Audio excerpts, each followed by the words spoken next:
Toledo's Library Village neighborhood is struggling with a spike in violence with another shooting just last night.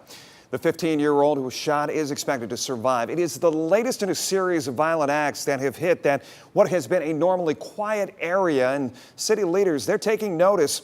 Michael Sandlin speaking to two of those leaders earlier today. And Michael, do they know why they're seeing this recent violent crime? Jeff, both admit that they don't know for sure why the violence is spiking in Library Village, with crime in the city now less territorial and more random than ever before. Now, while they're relying on TPD for short-term solutions to these spikes, they say their focus is solving the systematic issues that create this kind of crime in the first place.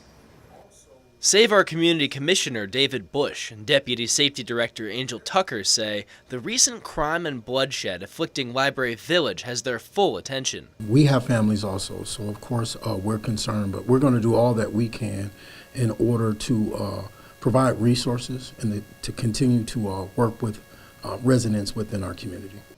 But with the victims so far being seemingly unconnected to gangs and gang loyalties being more fluid than ever, Tucker says hunting down the original criminals during spikes like these has become a challenge. I think what we know as gangs are no more. So when we think about what gang violence is, we don't know if this is gang violence. We don't know if these are random acts. We have no clue because things have morphed, things have changed. That's why the city is changing its strategy. Now, leaders are focusing on preventing the shooter from having a reason to pull the trigger at all, instead of just putting him in cuffs. And they plan to do so by addressing Toledo's systematic poverty through city programs. We're talking, generations of under-resourced communities, and eventually bubbles burst. People get to a point. We're working on the home ownership aspect, renters assistance, helping people get their bills paid. But Tucker and Bush say getting Toledo's poor back to a better place could take years, or even decades, comparing the work they're doing now to planting a seed that needs time to grow.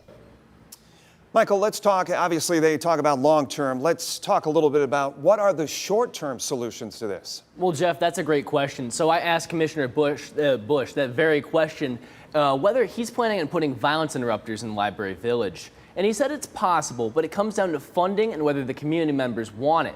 And we'll keep people updated on here and online if we intend to see that happen. Reporting in studio, I'm Michael Sandlin for WTOL 11.